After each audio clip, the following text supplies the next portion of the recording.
estás? Que el Señor te bendiga. Gracias por estar al pendiente de tu tiempo con Dios. Estamos estudiando Romanos y nos vamos a enfocar en el capítulo 1, versículos 18 al 32, y el título es Cambiando la verdad por la mentira.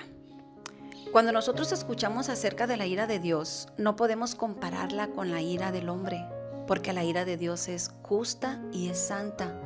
La ira del hombre es impulsiva, es egoísta y puede llevarlo a la venganza. La ira de Dios es una respuesta al pecado y a la desobediencia del hombre. Ya hemos estado viendo en el Antiguo Testamento el por qué Dios se airaba y por qué ejecutaba Él los juicios. Ahí lo vemos en el Salmo 78 del 56 al 61. Pero ellos tentaron, enojaron al Dios Altísimo, no guardaron sus testimonios, sino que se volvieron y se rebelaron como sus padres, se volvieron como un arco engañoso, le enojaron con sus lugares altos y le provocaron a celo con sus imágenes de talla, y Dios lo oyó y se enojó. Y sabemos que su pueblo fue entregado por causa de la desobediencia y por ir en contra de lo establecido por Dios. Yo le pregunto, ¿fue injusto Dios? ¿No amaba acaso Dios a su pueblo? ¿Por qué los entregó a otras naciones? Pues no, Dios no es injusto. Dios amaba y ama a su pueblo, pero no consiente su conducta.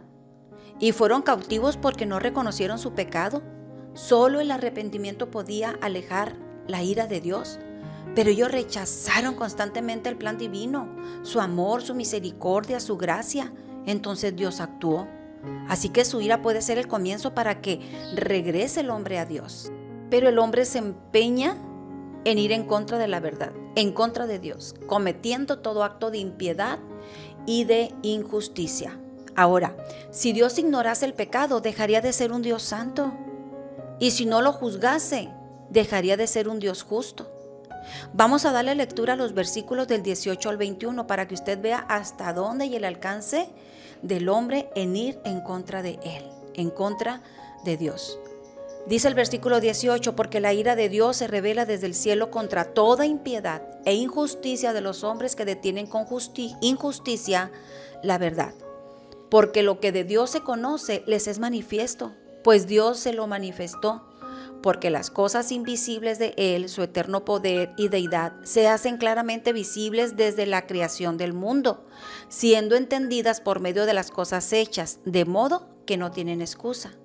Pues habiendo conocido a Dios, no le glorificaron como a Dios ni le dieron gracias, sino que se envanecieron en sus razonamientos y su necio corazón fue entenebrecido. Pablo comienza afirmando que la ira de Dios se revela contra aquellos que, a pesar de conocer la verdad, deciden vivir en la impiedad y deciden cambiar la verdad por la mentira. Dios se revela a través de la creación y no hay peor ciego que aquel que no quiera ver. El poder y la divinidad de Dios se hacen visibles, dice, desde la creación del mundo. ¿Y qué más prueba queremos al ver la belleza de la creación, su armonía, de todo lo que es creado? Todo lo complejo, todo gira perfectamente al diseño de Dios. Miremos a nuestro alrededor.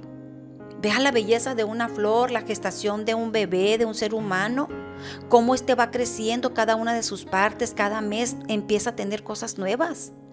El mar, hasta dónde puede llegar, tiene su límite. Cómo Dios puso los sistemas de nuestro cuerpo para que funcionen perfectamente. Yo no entiendo cómo funcionan muchas cosas en mi cuerpo, pero estoy aquí, estoy viva, y eso es gracias a mi Creador. Los cielos cuentan la gloria de Dios. Dice, y el firmamento anuncia la obra de sus manos. Vea las estaciones del año. Ve el universo, las estrellas, los planetas, etcétera, etcétera. Y así una grande lista que no terminaríamos de decir todas las cosas maravillosas de nuestro Dios. Aún las cosas que no vemos fueron creadas para que veamos su poder y su divinidad. Y dice el apóstol, no tienen excusa. No pueden decir, ¿dónde está Dios? Yo no lo veo. Dios no existe. No lo ven porque no lo quieren ver. Pues Dios, dice, se ha dado a conocer a través de la creación. No somos producto de la casualidad. Fuimos creados por un ser divino. Pero el hombre se empeña en ir en contra de Dios, deteniendo con injusticia la verdad. Y dice el versículo 22, que profesando ser sabios se hicieron necios. ¿Y quién es un necio? Es aquel que no quiere entender que persiste en el error y desecha el consejo. Y ahí los vemos adorando la creación antes que el Creador. Cambian la gloria incorruptible de Dios en semejanza de hombres corruptibles, de aves, cuadrúpedos y reptiles. El problema grave es esto, que conociendo a Dios se rehúsan glorificarle y se hacen y se inventan sus propios dioses que se acomoden a su manera de vivir, donde nadie me diga nada porque Dios no existe. Pero el apóstol Pablo fue bien claro: no tendrán excusa. Y mire, yo no sé si usted ha visto, muy respetable cada quien, ¿verdad? ¿Ha visto usted a personas abrazando árboles, hablando con los árboles? Y esto para conectarse con la naturaleza, para recibir energía, liberar tensiones, preocupaciones, reducir estrés, la ansiedad y mejorar la concentración, etc. A esto se le llama arboterapia. ¿Qué está haciendo la persona? Adorando a la creación antes que el Creador. Solamente Dios puede quitar, liberar. Solamente Dios puede dar paz. Solamente Él nos da la energía, la fe. Él nos puede liberar de toda ansiedad. Pero ahí vamos en contra de Dios. Pero si alguien quiere seguir abrazando árboles, hágalo. Porque sabe una cosa, también otras personas van y dejan sus preocupaciones ahí. Y no quiero imaginarme cuántas de esas preocupaciones, las personas que van y abrazan árboles, se llevan también esas preocupaciones a casa. Y Dios es paciente, Dios es justo, pero no pasa por alto el pecado. Y qué triste cuando Dios dice: voy a entregar al hombre, ya no voy a luchar con él, sino le voy a abandonar para que haga lo que quiera. Pero ¿sabe una cosa? El pecado alcanzará.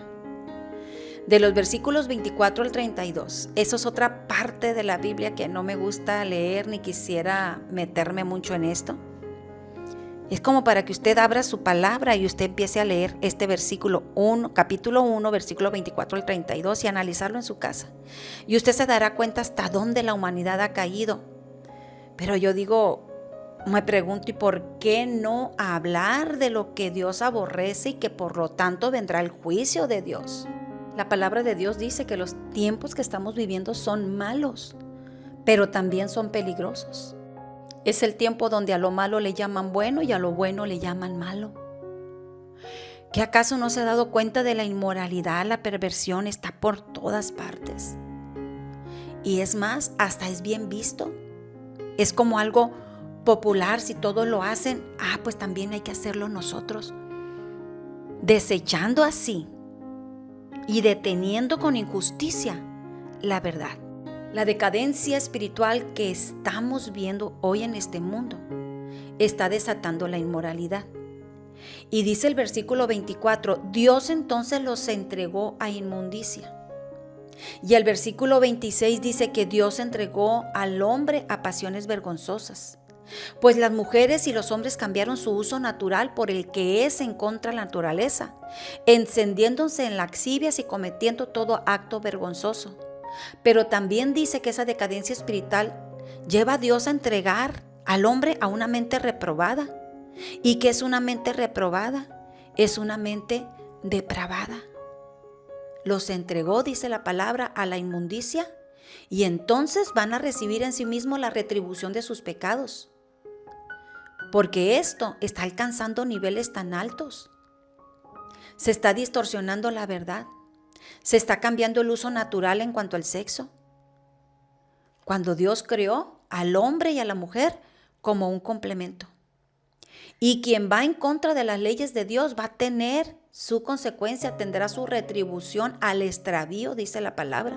Y encontramos enfermedades de transmisión sexual, enfermedades mentales, insomnio, ansiedad, familias destruidas, matrimonios destruidos, hijos abandonados. La palabra del Señor dice que aquel que ignora la voluntad de Dios y comete toda esta clase de inmoralidades o pasiones desordenadas, tendrá retribución. Y ahí en los versículos 29 al 31 el apóstol Pablo menciona algunos de esos pecados que se cometen cuando Dios abandona, cuando Dios entrega al hombre a sus perversidades. Eso es lo que quiere, pues así vive. Y dice que se cometen injusticias, fornicación, perversidad, avaricia, maldad. La gente se llena de envidias, hay homicidios, contiendas, engaños, malignidades, murmuradores, detractores, aborrecedores de Dios, injuriosos, soberbios, altivos, inventores de males, desobedientes a los padres, necios, desleales, sin afecto natural, implacables y sin misericordia. Y el versículo 32 termina: quienes, habiendo entendido el juicio de Dios, que los que practican tales cosas son dignos de muerte, porque no solo las hacen, sino que también se complacen con lo que los practican, aplauden todo acto perverso. Pero recuerde que 5 minutos de placer puede costar la pérdida de un matrimonio, puede costar una enfermedad, puede costar la familia y puede costar a la vida, hasta la vida misma. Cuando Dios entrega al hombre a las más bajas pasiones, el hombre caerá. La inmoralidad está destruyendo nuestra sociedad. Levítico 18, 22 al 24 dice: por estas cosas las naciones se corrompen, la tierra se contamina y Dios visita la maldad. Al estar leyendo estos versículos es como si el apóstol Pablo estuviera describiendo el mundo actual. Las personas se empeñan en rechazar a Dios y la verdad porque les es más conveniente.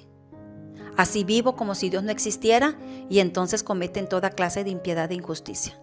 Cada uno de nosotros tiene la opción de elegir la verdad o la mentira, la luz o la oscuridad. Tanto la verdad como la mentira tendrán su cosecha. ¿Dios puede cambiar el corazón humano? Claro que lo puede cambiar. Si uno quiere ser libre de todos estos pecados, Dios puede y Dios quiere. Solo necesita un quiero cambiar, ayúdame Dios, y Él lo hará. Este ha sido el devocional del día de hoy. Que tengas muy bonito día. Bendiciones. Gracias por escucharnos. Nos vemos el día de mañana. Y recuerda que no hay mejor tiempo que tu tiempo con Dios. Dios te bendiga.